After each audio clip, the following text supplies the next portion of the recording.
Welcome to JonBenèt Ramsey Sketchy Details Part 7. If you haven't watched Parts 1 through 6, I will leave a link for those in the description box below. This video, as well as 1 through 6, are intended for educational purposes only. So 47 is going to be about the FBI and their involvement or lack thereof in the JonBenèt Ramsey case. So let's take into consideration two factors. John worked for Lockheed Martin, and it was originally a kidnapping. So now then, let's take ourselves way back to the beginning, before anyone knew that it was a murder, and let's take the whole situation for face value. So what we have is, we have the kidnapping of a defense contractor executive's daughter from a foreign faction, which would implicate a possible national security threat and also the possibility of the victim being transported across state lines. The FBI should have been involved from the very beginning according to FBI protocol. The only explanation for such a breach of protocol would be a stand-down order from a higher-up authority, possibly from the FBI headquarters in Washington, D.C., which in and of itself indicates high-level political will to subvert a proper investigation. So for number 48, depending on who you ask, 73 to 74 people gave handwriting samples. Out of all those people, the only one that raised suspicions was Patsy's. So for number 49, some people may have known this, but I didn't know this, but one of the Ramsey's neighbors, the Barnhills, Mr. Barnhill, is a U.S. Navy veteran. And speaking of the Navy, I have found Little Miss Daphne White. Apparently, Little Miss Daphne also joined the Navy. She's a training liaison officer with the Afloat Training Group Mayport in Jacksonville, Florida. She leads 80 senior trainers and manages training/certification process for 5 U.S. Navy warships. And her brother, Fleet the Third, also joined the Navy. So for 50, I want to talk about Pam Griffin.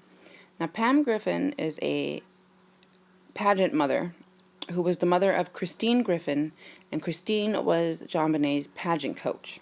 Pam also made a few of the outfits for JonBenét. But Pam had said some really freaking weird stuff. That's what we're going to talk about. Pam is the one that said that Randy Simmons wanted to take naked photos of her daughter. And she said no, but she never reported him, nor told any of the other pageant mothers.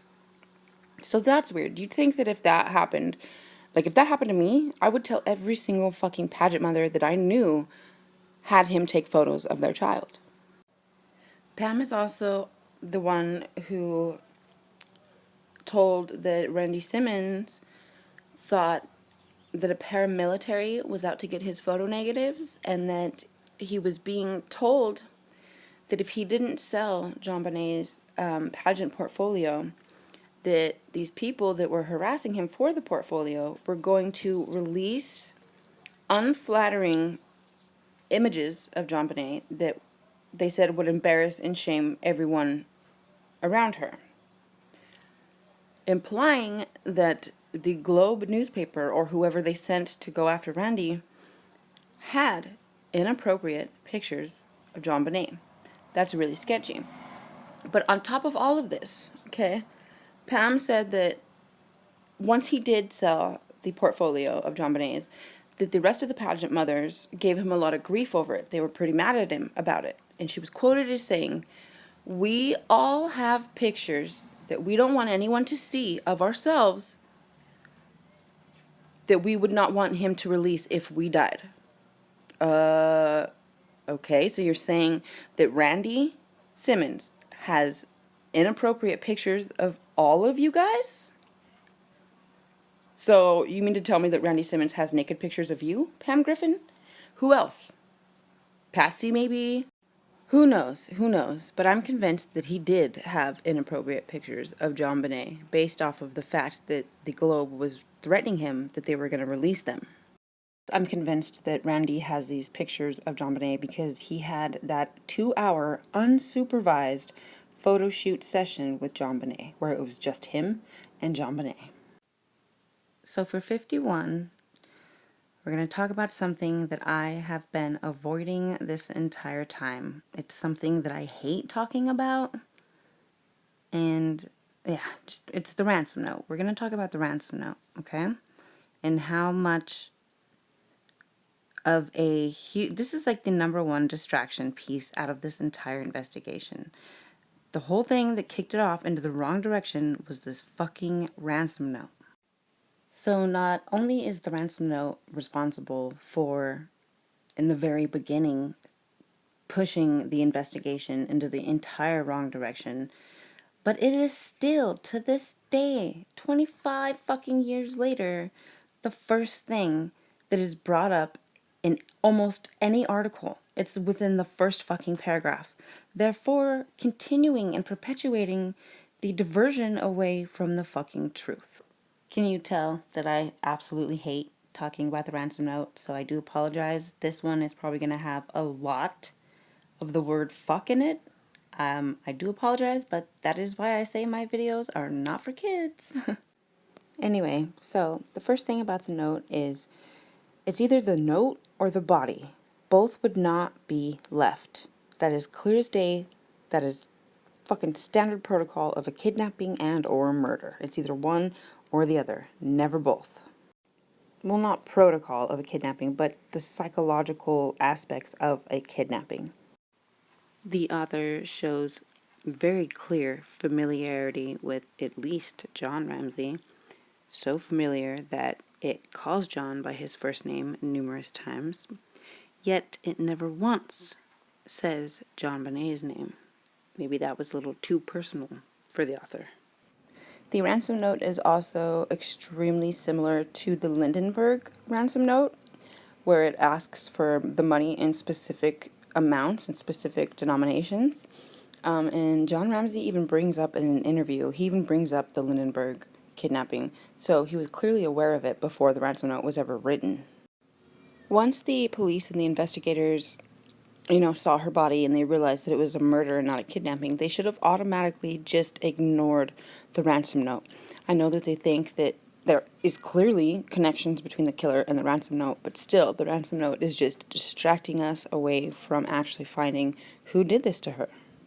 We could even take it a little further and say that if they didn't ignore the ransom note, then once they saw that it was clearly written by Patsy, they should have arrested her.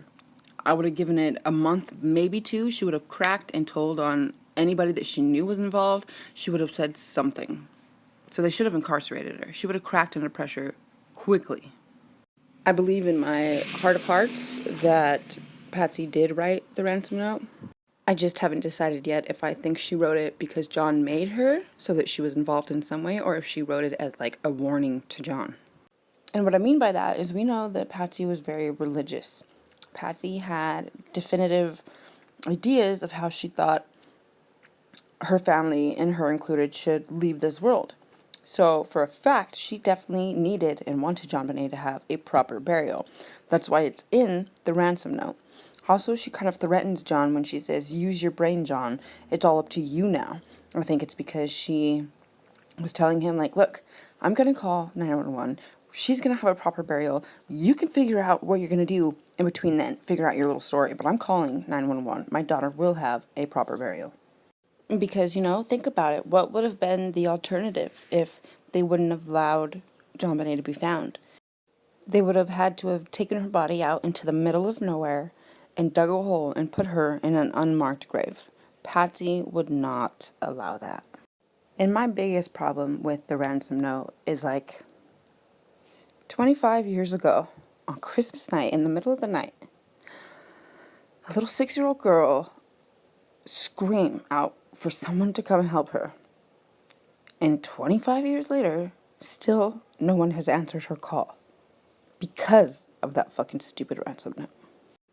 It is the main thing that has investigators and you know, armchair detectives alike, running in circles and chasing their own tail, because it leads us full circle back to the beginning where we were knocked off track from the beginning right away, you know? And I fucking hate the Ransom Note.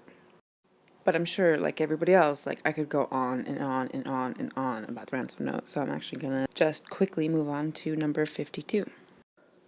So I found this article on acandyrose.com, and the article is from 1998, and it says, on her birthday, only a stranger wept at JonBenét's grave. And it talks about a man named Bob Estep, E-S-T-E-P, who traveled by bus all the way to go stay the night at JonBenét's grave. And he did, and it's cute, and it's all sad and everything, but the part that caught me off guard, and actually did make me cry, because it totally caught me off guard, was that on her birthday, when Estep was there was a bouquet of flowers on JonBenét's grave that said, "God bless you," and they were sent there from Detective Steve Thomas. And it just made me so sad. I was like, oh my God, because the article also says that Patsy was spotted around town, driving around with Burke, Smiley in a new green Jaguar, and she didn't go visit JonBenét on her birthday, but yet a stranger did, and Steve Thomas sent her flowers. It was so fucked up. And the article says that, like, Bob Estep was the only person that went to her grave at all that day, and the Ramsey's Charlevoix, Michigan house was only 11 miles away. 11 miles away, and they couldn't go see their daughter on her birthday. Come the fuck on, people. Like, it's ridiculous. These parents do not care. Anyway, moving on to 53. I read this first because this is on, like, I found this on candyrose.com too, and it says that 17 months after she was buried, she finally got a fucking headstone. 17 months.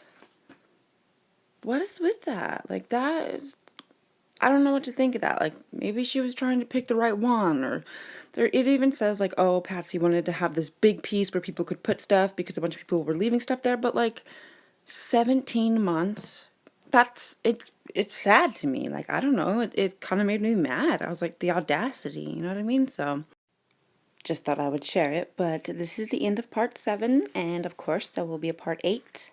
Thank you for watching, and God bless.